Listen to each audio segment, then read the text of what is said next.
It's the Alien Conspiracy Podcast. I am your host, Agent Anderson. Come along as we examine UFO sightings, conspiracies, and all things strange. You can follow the show on Twitter at AlienConPod. We also have an email address, alienconpod@protonmail.com. We would love to hear from you. And don't forget to check us out on Facebook, Discord, and Reddit. Links in the description. This week's episode, Chapter 11 of The Flying Saucers Are Real by Donald E. Keyhoe. Alright, here we go. My first step in checking on our space plans was to look up official announcements. I found that on December 29, 1948, Defense Secretary James Forrestal had released this official statement. The Earth Satellite Vehicle Program, which is being carried out independently by each military service, has been assigned to the Committee on Guided Missiles for coordination. To provide an integrated program, the committee has recommended that current efforts be limited to studies and component design. Well-defined areas of such research have been allocated to each of the 3 military departments. Appropriation bills had already provided funds for space exploration plans. The Air Force research was indicated by Generals Curtis E. LeMay, who was then Deputy Chief of Air Staff for Research and Development. In outlining plans for an Air Engineering Design Center at Wright Field, General LeMay included these space exploration requisites: flight and survival equipment for ultra-atmospheric operations, including space vehicles, space bases, and devices for use therein. The idea of exploring space is, of course, nothing new. For many years, writers of imaginative fiction have described trips to the moon and distant planets. More recently, comic books and strips have gone in heavily for space travel adventures. As a natural result of this, the first serious rocket experiments in this country were labeled screwball stunts, about on a par with efforts to break through the sonic barrier. The latter had been proved impossible by aeronautical engineers. As for rocket flight, it was too silly for serious consideration. Pendray, Goddard, and other rocket pioneers took some vicious ridicule before America woke up to the possibilities. Meantime, German scientists had gone far ahead. Their buzz bomb, a low-altitude semi-guided missile, was just the beginning. Even the devastating V-2, which soared high into the stratosphere before falling on England, was just a step in their tremendous space program. If the Nazis could have hung on a year or two more, the war might have had a grimly different ending. When the Allies seized Nazi secrets, some of the German plans were revealed. Among them was one for a huge Earth satellite. From this base, which would circle the Earth some 500 miles away, enormous mirrors would focus the sun's rays on any desired spot. The result? Swift, fiery destruction of any city or base refusing to surrender. The first publication of this scheme brought the usual jeers. Many people, including some reputable scientists, believed it had been just a propaganda plan that even Goebbels had discarded as hopeless. Then the Pentagon announced the U.S. Earth Satellite Vehicle Program along with plans for a moon rocket. The artificial satellite is to be a large, rocket-propelled projectile. In its upward flight, it will have to reach a speed of 23,000 miles an hour to escape the Earth's pull of gravity. At a height of about 500 miles, special controls will turn the projectile and cause it to circle the Earth. These controls will be either automatic or operated from the ground by radar. Theoretically, once such a vehicle is beyond gravity's magnetism, it can coast along in the sky forever. Its rocket power will be shut off. The only need for such power would be if the satellite veered off course. A momentary burst from the jets would be sufficient to bring it back to its orbit. Circling the Earth in about 2 hours, this first satellite is expected to be used as a testing station. Instruments will record and transmit vital information to the Earth, the effect of cosmic rays, solar radiation, fuel required for course correction, and many other items. A second space base farther out will probably be the next step. It may be manned, or it may be under remote control like the first. Perhaps the first satellite vehicle will be followed by a compartmented operating base, a sort of aerial aircraft carrier with other rocket ships operating to and fro on the Earth shuttle.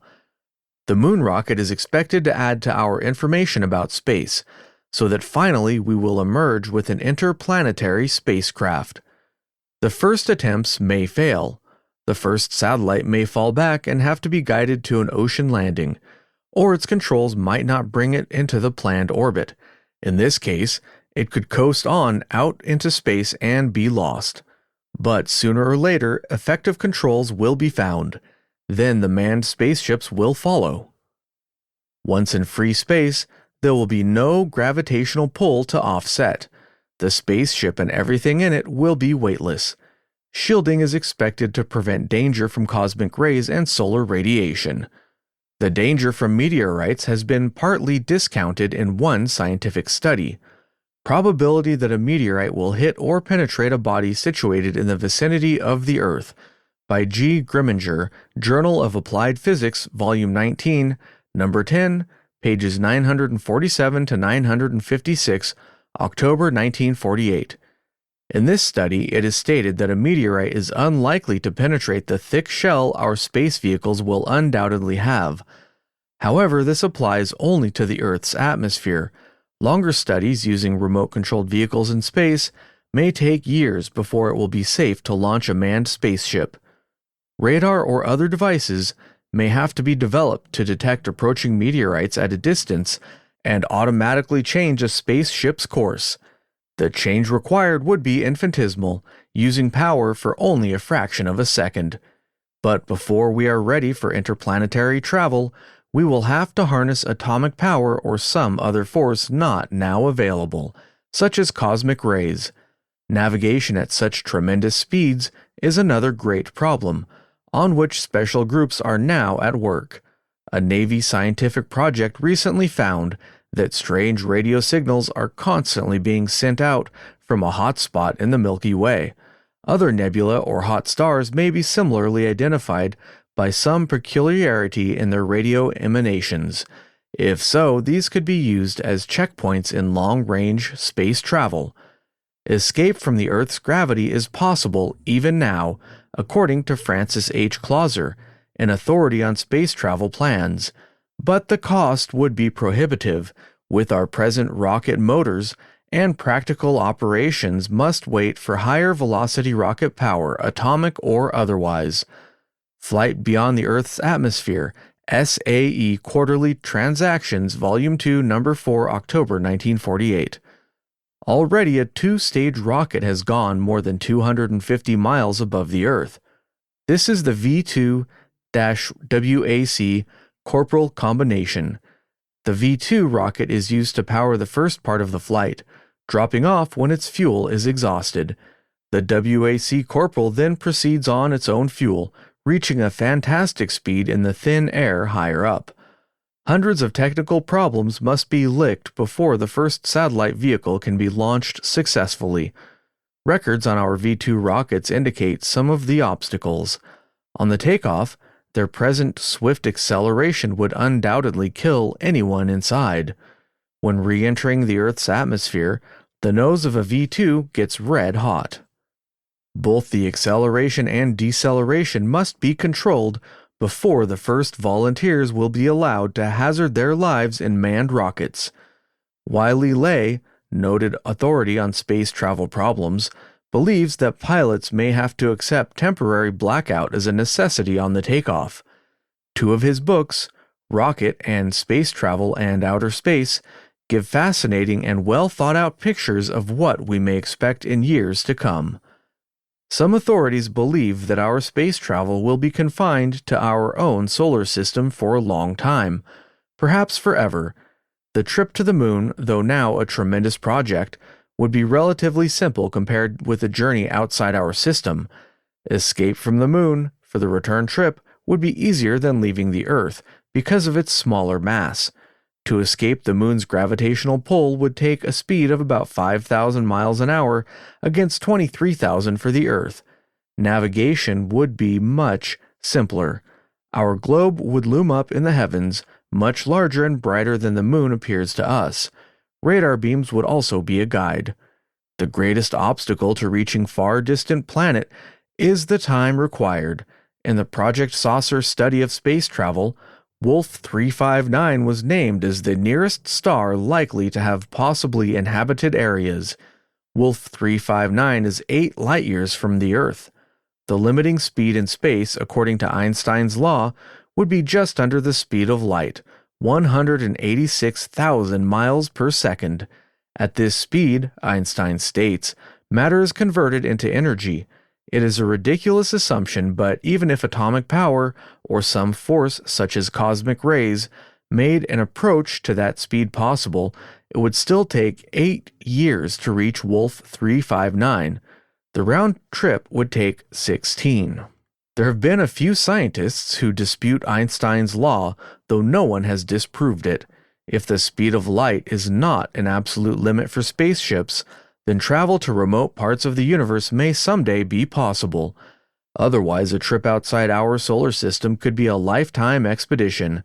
Most space travel would probably be limited to the planets of our Sun, the Moon, Mars, Venus, Jupiter, and the others. Although it may be many years before the first manned spaceship leaves the Earth, we are already at work on the problems the crews would face. I learned some of the details from a Navy flight surgeon with whom I had talked about takeoff problems.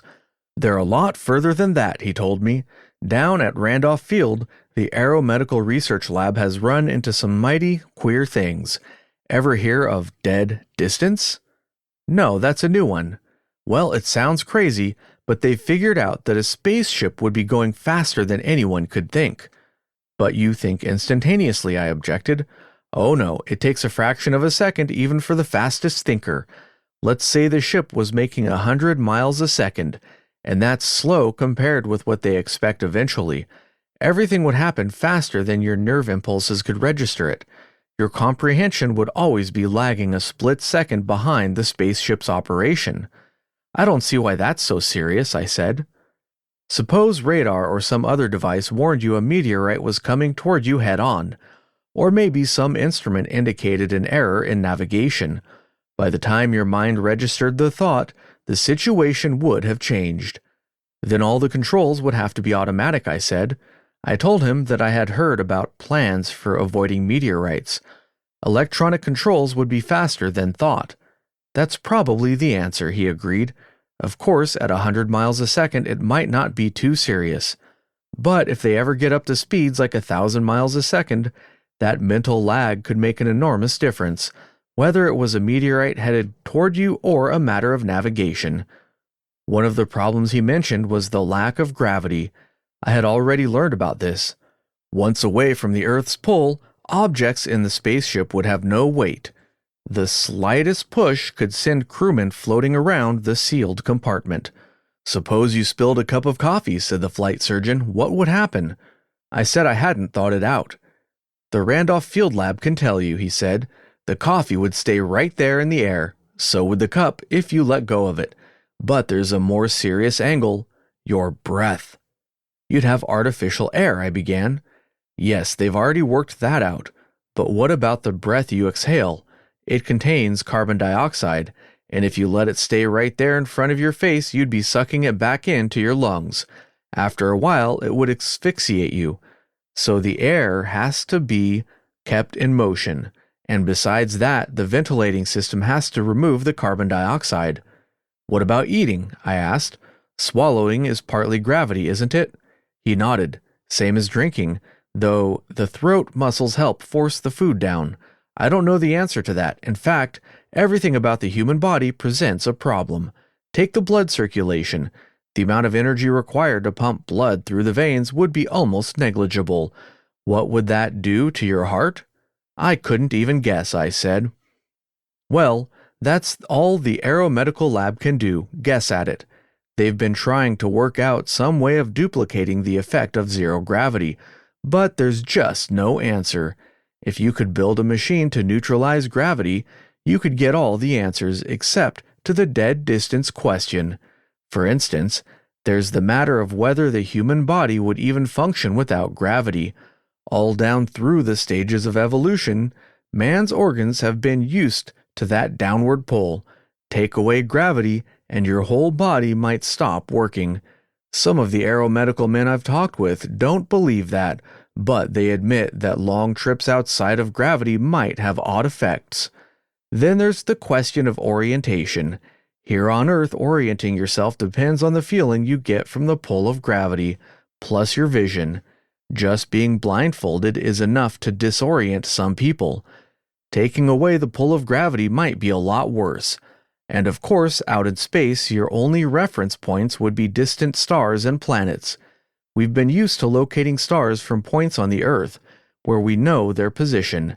But how about locating them from out in space, with the ship moving at great speed? Inside the spaceship, it would be something like being in a submarine. Probably only the pilot compartment would have glass ports, and those would be covered except in landing, maybe even then. Outside vision might be by television, so you couldn't break a glass port and let out your pressure. But go back to the submarine idea. It would be like a sub, with this big difference. In the submarine, you can generally tell which way is down, except maybe in a crash dive when you may lose your equilibrium for a moment. But in the spaceship, you could be standing with your feet on one spot, and another crewman might be, relative to you, standing upside down. You might be floating horizontally, the other man vertically. The more you think about it, the crazier it gets. But they've got to solve all those problems before we can tackle space. To make sure I had the details right, I checked on the Air Force research. I found that the Randolph Field Laboratory is working on all these problems and many more. Although plans are not far enough advanced to make it certain, probably animals will be sent up in research rockets to determine the effect of no gravity before any human beings make such flights. The results could be televised back to the Earth. All through my checkup on space exploration plans, one thing struck me. I met no resistance. There was no official reticence about the program. On the contrary, nothing about it seemed secret. Even though it was peacetime, this was a little curious, because of the potential war value of an Earth satellite vehicle. Even if the Nazi scheme for destruction proved just a dream, an orbiting space base could be used for other purposes. In its 2-hour swing around the Earth, practically all of the globe could be observed, directly by powerful telescopes, or indirectly by a combination of radar and television. Long-range missiles could be guided to targets after being launched from some point on the Earth. As the missiles climbed high into the stratosphere, the satellite's radar could pick them up and keep them on course by remote control. There were other possibilities for both attack and defense. Ordinarily, projects with wartime value are kept under wraps, or at least not widely publicized. Of course, the explanation might be very simple. The completion of the satellite vehicle was so remote that there seemed no need for secrecy. But in that case, why had the program been announced at all? If the purpose had been propaganda, it looked like a weak gesture. The Soviets would not be greatly worried by a dream weapon 40 or 50 years off. Besides that, the Pentagon, as a rule, doesn't go for such propaganda. There was only one conventional answer that made any sense. If we had heard that the Soviets were about to announce such a program as a propaganda trick, it would be smart to beat them to it. But I had no proof of any such Russian intention. The date on Secretary Forrestal's coordination announcement was December 30th, 1948. 1 day later, the order creating Project Saucer had been signed. That didn't prove anything. Winding up the year, Forrestal could have signed 100 orders. I was getting too suspicious. At any rate, I had now analyzed the Gorman case and checked on our space plans. Tomorrow I would see Rettel and find out what he knew. And that's the end of Chapter 11.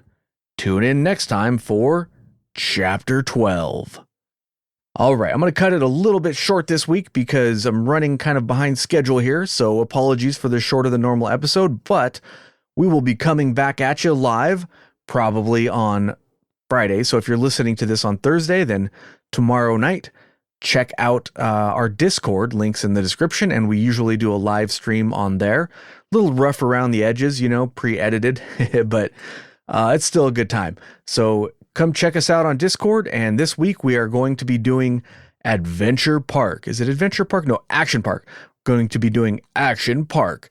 A little fun diversion from our normal topics, just sort of, an interesting place to talk about. It was Agent Redacted's idea. He wanted to do an episode on that, so we'll do that.